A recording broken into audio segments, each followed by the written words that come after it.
এটা হচ্ছে আদি পুষ্কর, যেখানে আমরা জল বাতাইছিলাম। আর রাজস্থানে পুষ্কর তীর্থ আছে, ওইখানে দীপদাস নামে এক ভক্ত সেখানে যাওয়ার ইচ্ছা করছিলেন। তাই গৌরাঙ্গ মহাপ্রভু বললেন যে বৃদ্ধ ব্রাহ্মণ দীপদাস, তুমি চিন্তা করো না, আমার এই নবদ্বীপ মন্ডল পরিক্রমার মধ্যে সমস্ত তীর্থ আছে। আর মহারাজ বললেন কটা নদী আছে বললেন, তার মনে আছে 16টা নদী আছে, সমস্ত পূর্ণ তীর্থ নদী গুলো আছে। এগুলো সব মহারাজের বই আছে, যাদের মহারাজের বই আছে খুলে দেখতে পারেন। তা ব্রহ্মাস্ত্রীর নাম কি? সাবিত্রী। তাকে নিয়ে ওইখানে আছে, ওখানে মর্ত ধামেতে এসেছে। আর নতুন জায়গায় গেলে যখন দাসীরা থাকে তখন কি হয়, একটু ঘুরতে ইচ্ছা করে। তা ব্রহ্মা তো সব জায়গায় আসা যাওয়া আছে, কিন্তু সাবিত্রীকে নিয়ে তো সবসময় ঘোরে না। তাই ওই পুষ্করে এসেছে, আসার পরে দেখতে জায়গাটা এত ভালো, চলো চলো একটু ঘুরে আসি চলো। দাসীদের নিয়ে ঘুরতে গেছে, আর ব্রহ্মা বসে আছেন।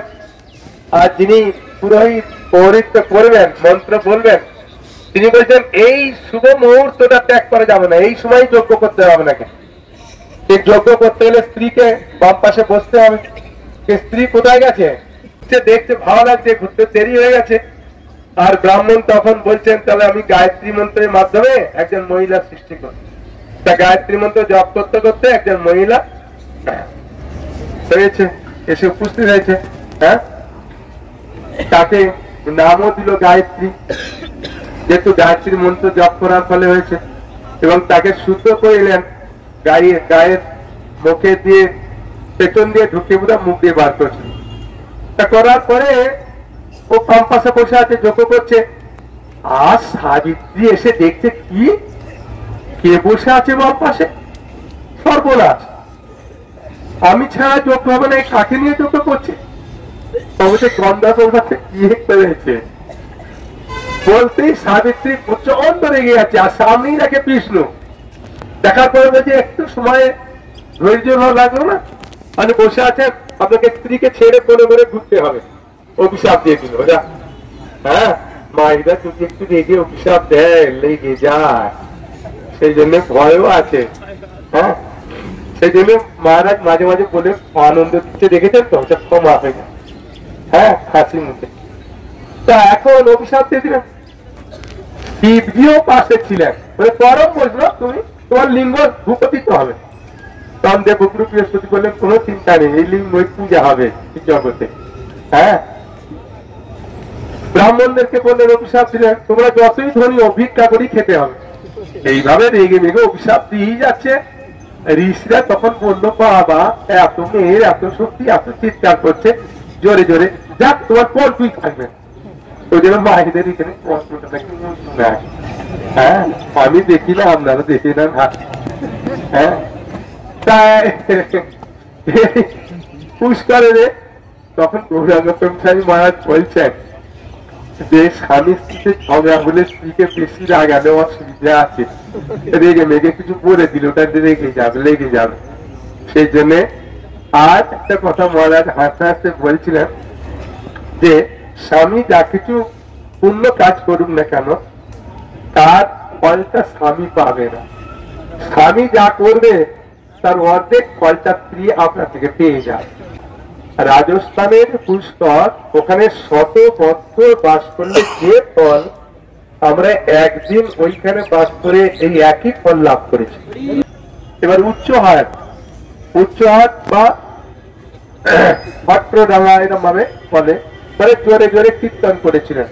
ওটা হচ্ছে এখন ইট ভাটা হয়ে গেছে। আর 10 সময় ইট ভাটা দেখলেন না? হ্যাঁ, এখন আমি একবার মহারাজকে প্রশ্ন করেছিলাম, মহারাজ কুরুক্ষেত্র এরিয়াটা তো বিরাট বড়, ইট ভাটা ছোট, তা কি করে হলো এটা কুরুক্ষেত্র?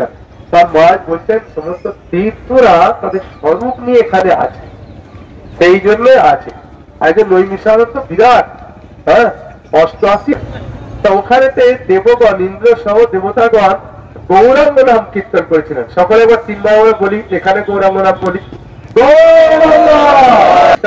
মানে উচ্চস্বরে বলতেন মানে ওই জায়গাটার নাম। এই জায়গাটার নাম পঞ্চবেদী। এখানেতে তপস্যা মানে ঋষি মুনিরা এসেছিলেন। ব্রহ্মা 1 কোটি বছর এখানে তপস্যা করেছিলেন এবং এই জায়গার মাহাত্ম্য এখানে পঞ্চ নদী আছে।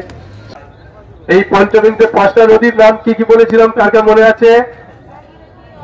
ভাগীরথী, অলকানন্দা, মন্দাকিনী, সরস্বতী, যমুনা। হ্যাঁ, এই 5টা নদী এখানেতে পড়ছে। হ্যাঁ, এবং এই জায়গা বলছেন কোটি কোটি অষ্টমের যজ্ঞ করলেও যে ফল হয় না। এই জায়গা বাস করে মাথায় জল দিলে গঙ্গা বিরাট কৃপা। আর গঙ্গার মহিমা মহারাজ বলবেন, কিন্তু গঙ্গার মহিমা আমি একটা না বলে পাচ্ছি না। হ্যাঁ, খুব আনন্দ। এই ভগবান সেদিন এই কাহিনী বলেছিলেন, শ্রীশ্রীমদ জগন্নাথ স্বামী গুরু মহারাজ বলেছিলেন ইন্ডোর স্টেডিয়ামে কলকাতাতে। সেখানে গুরু মহারাজ এত সুন্দরভাবে বললেন, সেটি আমি নকল করে বলবো আপনার, যে যখন ভগবান কৃষ্ণ এই জগৎ থেকে অপকর লীলা করবেন, ঠিক সেই সময়তে মা গঙ্গা দেবী থেকে আরম্ভ করে সমস্ত তীর্থ, হ্যাঁ নদ এবং নদী, নদ হচ্ছে পুরুষ, নদী হচ্ছে মহিলা। হ্যাঁ, সেই নদ নদী সবাই এসে ভগবান কৃষ্ণের কাছে কিছু অভিযোগ করবেন, কিন্তু নেতৃত্ব দিচ্ছেন কে? এই গঙ্গামা। গঙ্গামাকে বলা হয়েছে আমাদের পক্ষ হয়ে আপনি ভগবান কৃষ্ণের কাছে গিয়ে বললেন। তখন ভগবান কৃষ্ণের কাছে গিয়ে বলছেন যে প্রভু আপনি তো চলে যাবেন, আমরা পূর্ব আবাস পেয়ে গেছি। বলে হ্যাঁ, যেতেই হবে আমাকে। বলে কলি প্রবেশ করবে, আর কলিকালের মানুষরা যে পাপাচরণ করবে, ওই পাপাচরণ করে ওই আমাদের জলে স্নান করে সমস্ত পাপ দিয়ে দেবে। তা আমরা তো পাপে পূর্ণ হয়ে যাব, আমাদের উদ্ধারের উপায় নাই। তাই আমরা একটা সিদ্ধান্ত নিয়েছি, প্রভু সবাই হয়ে আমাকে বলতে বলেছে, আমি বলছি। আপনি ভগবান কৃষ্ণ বলছেন, গঙ্গা তুমি তো বলবে, আমি কেন শুনবো না? বল। তাই খুব আদরের সঙ্গে গঙ্গামা বলছেন এবং দুঃখের সঙ্গে বলছেন যে প্রভু আপনি চলে যাওয়ার পরে কলি প্রবেশ করে পাপ দূরীভূত করার জন্য কেউ থাকবে না, আমরা পাপে পূর্ণ থাকবো, আমাদের উদ্ধারের উপায় নেই। তাই আমরা চিন্তা করেছি আপনার সঙ্গে সঙ্গে আমরা আপনার সঙ্গে আমাদের স্বধামে ফিরে যাব। তখন ভগবান কৃষ্ণ বললেন, চিন্তা করো না, গঙ্গা, নর্মদা, তাপ্তি, গোদাবরী, সিন্ধু, তোমরা কোনো চিন্তা করো না, ঠিক আছে? আমার এক ভক্ত আছে, আমি তো আসবো চৈতন্য মহাপ্রভু রূপে কলিকালে, কিন্তু এসে আমি সব জায়গায় প্রচার করব না। কিন্তু পরবর্তীতে আমার এক ভক্ত আসবে, সে এসে সারা পৃথিবীতে হরিনাম প্রচার করবে। আজ সারা পৃথিবীকে বৈষ্ণবে পরিণত করবে। কে বলছেন? ভগবান শ্রীকৃষ্ণ বলছেন সমস্ত গঙ্গা নদী। চিন্তা করে গঙ্গামা তারা বলছেন, আচ্ছা প্রভু তাহলে আর কতদিন আমাদেরকে থাকতে হবে? তার যে দল, সেই দল কতদিন থাকবে? তখন বললেন তার দল ইস্কন কত বছর থাকবে? 10,000 বছর থাকবে। তাই 10,000 বছর তোমরা থাকবে, তারপরে ফিরে যাও। হ্যাঁ, তাই গুরু মহারাজ বলছেন কেউ যেন স্বর্গে যাওয়ার ইচ্ছা করে না। স্বর্গে গেলে ওখানে 10-15,000 থাকার পর যখন আসবে তখন গঙ্গা নেই, কেউ নেই, সব চলে গেছে যা। সেই জন্য বলছে যদিও ফেল করো কিন্তু স্বর্গে যাওয়ার ইচ্ছা করো না, তাহলে আর এই নদীগুলো পাবে না, পবিত্র কিছু পাবে না। সেই 10,000 বছর থাকবে, আর ইস্কনও 10,000 বছর থাকবে। চিন্তা করুন, যখন গুরু মহারাজ বলছিলেন সমস্ত মহারাজ ভক্তরা সবাই আনন্দ ভাবে শুনছেন, সত্যি প্রভুপাদ যে আসবেন কৃষ্ণ পর্যন্ত যাবেন, আর আমরা সেই ধারায় আছি। গঙ্গামা খুব চিন্তা করছিলেন। হ্যাঁ, আমরা দর্শন করবো পোড়ামাতলা আর বিদ্যুৎ দর্শন করবো। ওগুলো খুব ছোট ছোট জায়গা, ঠিক আছে? কেউ যাওয়ার সময় দর্শন করতে পারে বা আসবার সময় করতে পারে।